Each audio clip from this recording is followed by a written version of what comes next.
Hey, welcome to the session, the decision session for the Executive Member for Environment and Climate Change on Wednesday, the 5th of May. Apologies for being a bit late. That was me being a bit of a numpty with my IT system.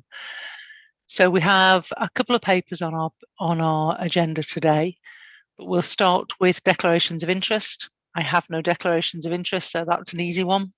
We'll go through the minutes. I've seen the minutes and I approve the minutes from the previous meeting. And we're now into public participation, where we're welcoming Robert Gordon into the meeting. Robert, I know you know the rules because you've been in several meetings before, but you have 3 minutes and welcome to the meeting. Thank you, Councillor. My name is Robert Gordon and I am a member and campaigner for the Green Party. I would like to thank the Councillor and officers for their work on this, and of course welcome the proposal to increase our tree canopy coverage in line with commitments from our elected representatives to improve the city and combat the climate crisis. As many already know, trees can have a positive impact on biodiversity, capture carbon, clean the air, reduce flood risk, and even improve the mental health of residents. Planting more trees as well as maintaining existing ones is therefore incredibly important for a green future. The report details how our current tree canopy coverage is at about 10%. This is lower than the national average of 13%. The target outlined in this report to bring us up to 13%, the national average, by 2050 appears at first unambitious. It would mean a total increase of canopy coverage by 608 hectares, which would be an annual increase of 21 hectares each year. More than 10 times this space, 6,500 hectares, has been identified as suitable for tree planting. The report suggests that it is the rate of viable delivery that imposes a constraint on these targets, although they expect to deliver 50 to 60 hectares of tree cover over the next 2 years from the York Community Woodland Project alone. This exceeds the 21 hectares per year required for a 13% increase by 2050. I would request that the Council use the lessons they learn from the delivery of the York Community Woodland and set a slightly more ambitious target of 15%, which would be still achievable, promising more carbon savings, cleaner air, and reducing flood risk in York, all issues that are of great concern to myself and other residents. On top of this, it could provide much needed local jobs and a boost to the green economy in these difficult times. Finally, 60% of our existing tree canopy coverage has been identified as independent from woodlands. This means that an essential part of achieving any canopy coverage targets will be protecting standalone trees or those in small groups or along the curbside throughout the city. Too often, residents express concerns about trees being cut down, and the Council should be doing more to protect them with an ambitious and strongly enforced tree strategy that commits not only to more planting, but the preservation of existing trees as well. Thank you again, Councillor, for letting me speak. Robert, many thanks for your comments, and they will be noted. For your information, as you brought it up as a target, this is a target. It doesn't mean to say it's the final target, but it gives us something to start aiming for. And I know that Sean has got many plans and will be learning from our planting of the community woodland to make sure that we can exceed the target where it's possible and practicable. So again, many thanks for your comments. So going back to the agenda, we're now on to item 4. So I'd like to introduce Sean Gibbons, our Head of Carbon, to take us through the York Tree Canopy Target paper. Thank you, Councillor.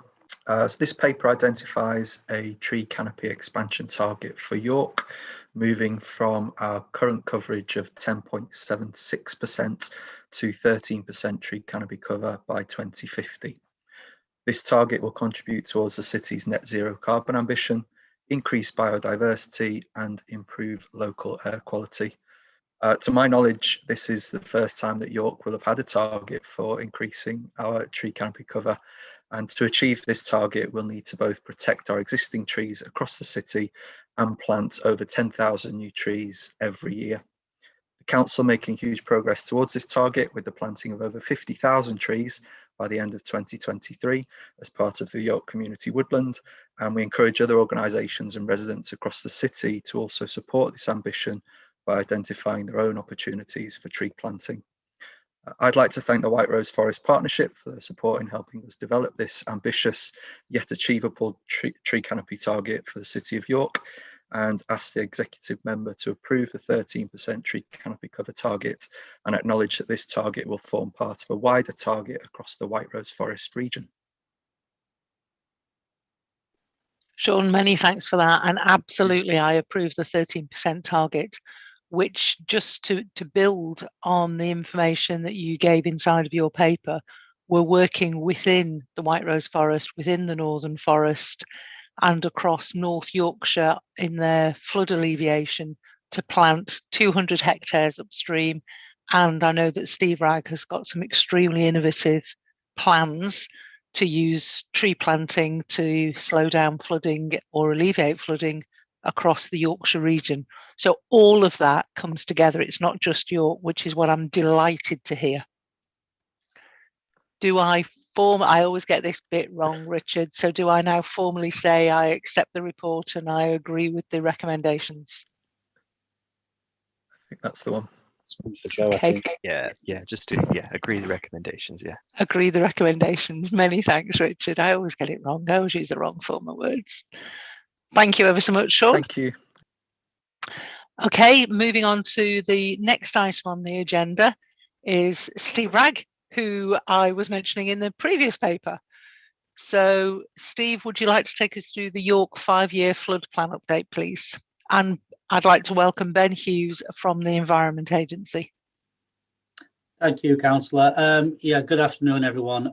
This is a quarterly report that we bring to the executive member and this decision session. So in a lot of ways, I'll skirt through some of the detail in my covering documents.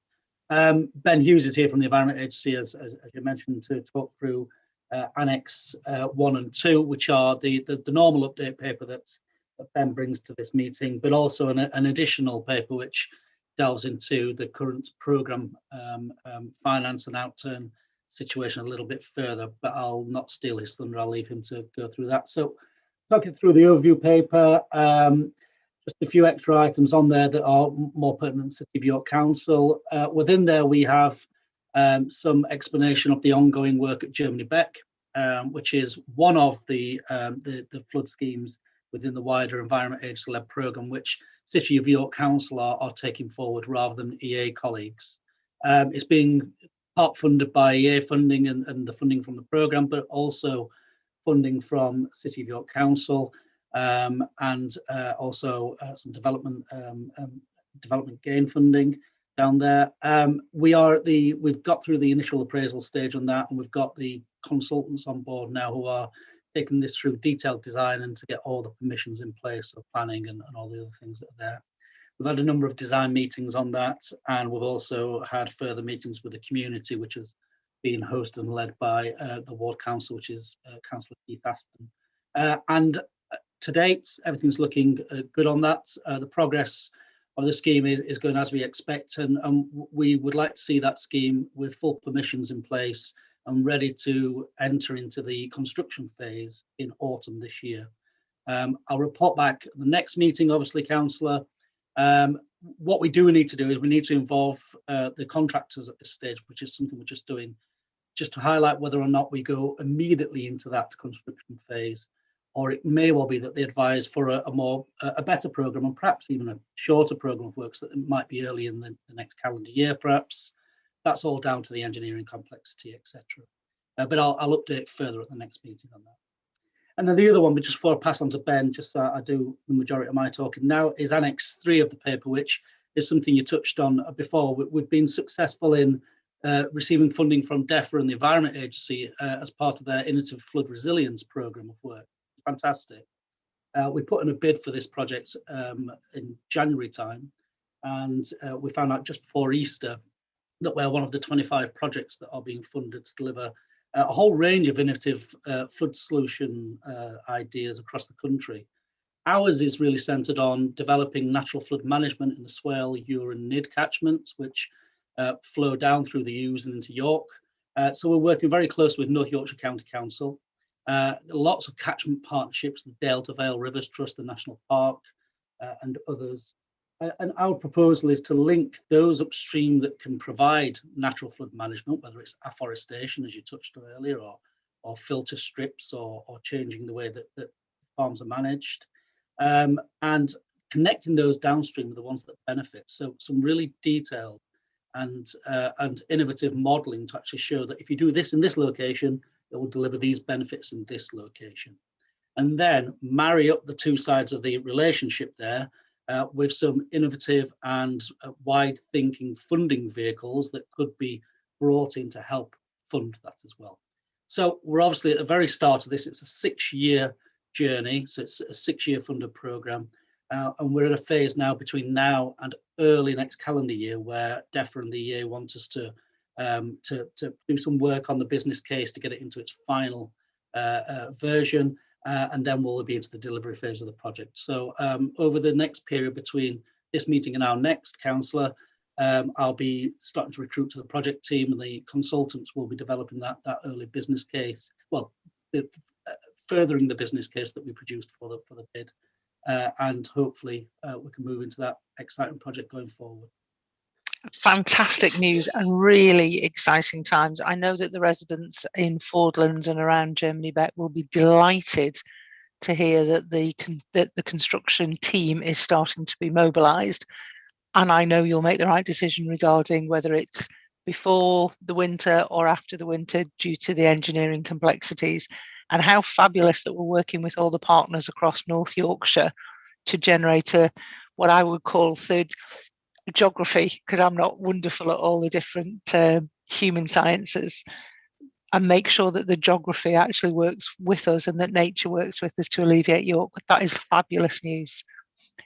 Ben, is it now? Yeah, thank you ever so much, Steve. Ben, over to yourself.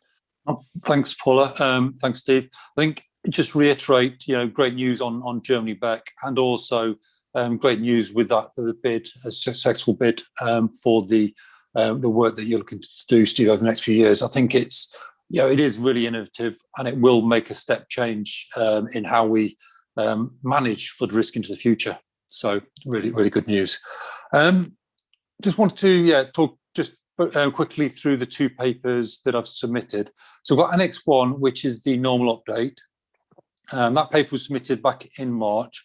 I think the key news within that is we are starting work on a number of sites as we speak. So Clementhorpe, we've now set up a site compound, and we'll be looking to start the work on there as soon as possible.